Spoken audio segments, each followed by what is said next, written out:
안녕하세요. 오늘은 루돌프 슈타이너의 강연록을 좀 깊이 들여다볼까 하는데요. 신지학이라는 주제입니다. 네, 안녕하세요. 인간의 영혼, 또 환생, 그리고 뭐랄까, 삶의 좀 더 깊은 의미, 이런 부분에 대한 슈타이너의 통찰을 한번 같이 파헤쳐보죠. 네, 좋습니다. 슈타이너는 어떤 정해진 신념이나 유물론을 좀 넘어서서요. 인간 내면의 그 영적인 탐구를 통해서 신성한 지혜에 이르는 길, 이걸 찾으려고 했죠. 아, 신성한 지혜. 네. 그래서 오늘 이 자료들을 보면서 신지학이 인간과 우주를 어떻게 보는지, 특히 그 영혼의 여정, 그리고 카르마 법칙 같은 것들이요. 이걸 여러분이 좀 명확하게 이해하실 수 있게 그렇게 돕는 게 저희 목표입니다. 어쩌면 하는 순간이 있을지도 모르고요. 네, 기대되네요. 그럼 우선 신지학이라는 용어부터 좀 짚어볼까요? 이게 그냥 신에 대한 지혜, 이게 아니라고 하셨죠? 네, 맞아요. 슈타이너는 그게 아니라 신성한 지혜 그 자체, 또는 더 나아가서 신에게 이르는 길, 그러니까 지혜를 추구하는 과정, 마이사이트 주해, 위사이트 주해라고 표현했어요. 아, 과정이군요. 지혜를 찾아가는 여정. 네, 맞습니다. 단순한 지식 덩어리가 아니라 살아 움직이는 탐구인 거죠. 이거 뭐 물질이 전부다 이렇게 보거나 예수를 그냥 역사 속 인물로만 보고 기독교를 도덕 정도로 축소시키는 그런 19세기 관점하고는 좀 달라요. 그렇군요. 네. 니콜라우스 쿠자누스가 신은 존재를 넘어선다고 말한 것처럼 신지학은 경험 가능한 과학적 지식까지 다 포함해서요.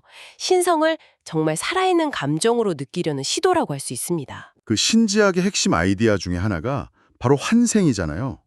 영혼이 한 번 살고 끝나는 게 아니라 여러 생을 거치면서 진화한다. 네, 그렇죠.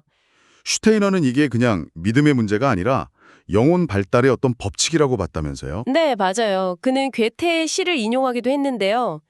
인간의 영혼은 물과 같아서 뭐 이런 구절 있잖아요. 아, 네네. 하늘에서 와서 하늘로 가고 또 땅으로 내려오고 영원히 변화한다. 네, 바로 그거예요. 영혼이 끊임없이 순환하고 발전한다는 거죠.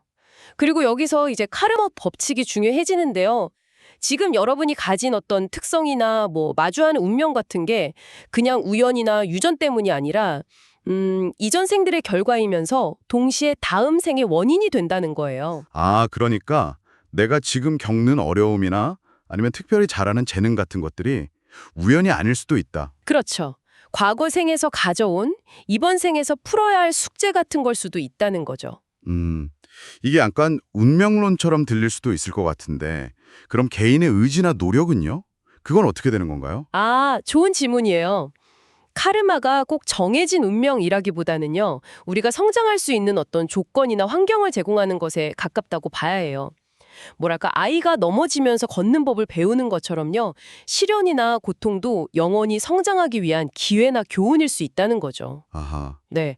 그러니까 주어진 조건 안에서 내가 어떻게 반응하고 선택하느냐, 이게 중요하다는 겁니다. 그렇군요. 이해가 되네요.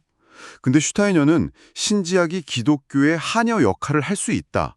뭐 이렇게 봤다면서요. 기존 기독교랑은 좀 다른 것 같은데 어떻게 조화될 수 있다는 걸까요? 좀 논란도 있었을 것 같은데요. 네, 맞아요. 분명히 당시 주류 신학과는 다른 지점들이 있었죠. 슈타이너는 예수가 대중에게는 비유로 말했지만 제자들에겐 좀 더 깊은 의미, 그러니까 어쩌면 카르마나 환생 같은 그런 밀교적인 가르침을 전했을 거라고 봤어요. 아, 숨겨진 가르침 같은 거요? 네, 말씀이 육신이 되었다는 요한복음 9절이나 바울이 강조했던 부활의 영적인 의미? 이런 걸 다시 살리려고 했던 거죠. 최후의 만찬 같은 경우도 피 흘리는 제사 이런 게 아니라 영적인 차원에서의 원인과 결과, 즉 카르마의 상징으로 해석하기도 했고요. 아, 되게 새롭네요. 그 썩어가는 개의 이빨에서도 아름다움을 봤다는 예수님이라도 그럼 비슷한 맥락일까요? 바로 그거예요. 아주 작은 것, 심지어 좀 혐오스러워 보이는 것 속에서도 의미나 신성함을 발견하는 깊은 이해. 모든 존재가 근본적으로는 다 연결되어 있다. 뭐 우리 살 중에 살, 피 중에 피다. 이런 깨달음을 보여주는 상징적인 이야기인 거죠. 이렇게 보이지 않는 차원을 중요하게 생각하는 관점은 슈타이너가 영혼을 이해하는 방식하고도 연결되는 것 같아요. 영혼을 영이랑 육체 사이의 매개체로 봤다고 하셨죠? 네, 그렇습니다. 당시 심리학하고는 좀 달랐겠네요. 네. 그 당시 심리학이 프리드리히 랑게가 말한 영혼 없는 영혼론처럼 영혼을 그냥 뇌 기능의 어떤 부산물 정도로 취급하면서 영적인 차원을 놓치고 있다고 비판했어요. 아, 마치 시계 부품만 분석하고 시계 만든 사람의 지혜나 그 목적, 영적인 힘은 못 보는 것과 같다고 비유했죠. 영혼은 불멸하는 영과 유한한 육체, 그 사이를 잇는 독자적인 실체로 본 거예요. 그렇다면 그런 영적인 실제는 어떻게 알 수 있을까요? 뭐 예를 들어 몽유병이나 최면 같은 그런 상태가 도움이 될까요? 슈타이너는 그런 상태가 무의식의 일부를 보여줄 수는 있어도 그건 의식이 오히려 좀 떨어진 상태라서 신뢰할 만한 영적 인식 방법은 아니라고 봤어요.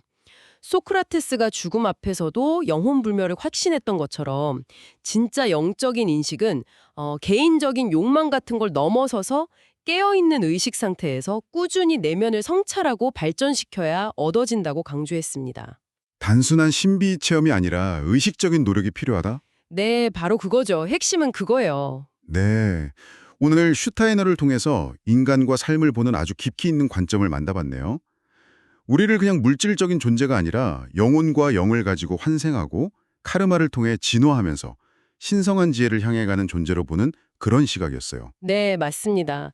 신지학은 그냥 옛날 신비주의를 되풀이하는 게 아니라 현대의 과학이나 철학적인 질문들과 마주하면서 인간 존재의 근본 의미를 좀 영적으로 탐구하려는 시도라고 할 수 있겠죠. 물질주의 너머의 더 깊은 현실을 생각하게 만드는 것 같아요. 마지막으로 이 질문을 여러분께 한번 던져보고 싶습니다. 만약 우리의 영혼이 정말 여러 생의 경험과 그 결과를 가지고 있다면 지금 여러분이 겪고 있는 어려움이나 혹은 나만이 가진 특별한 재능을 어떻게 좀 새롭게 바라볼 수 있을까요? 이 질문에 대한 답을 찾아가는 길에 오늘 저희 이야기가 작은 힌트가 되었으면 좋겠습니다. 다음에 더 흥미로운 이야기로 찾아뵙겠습니다.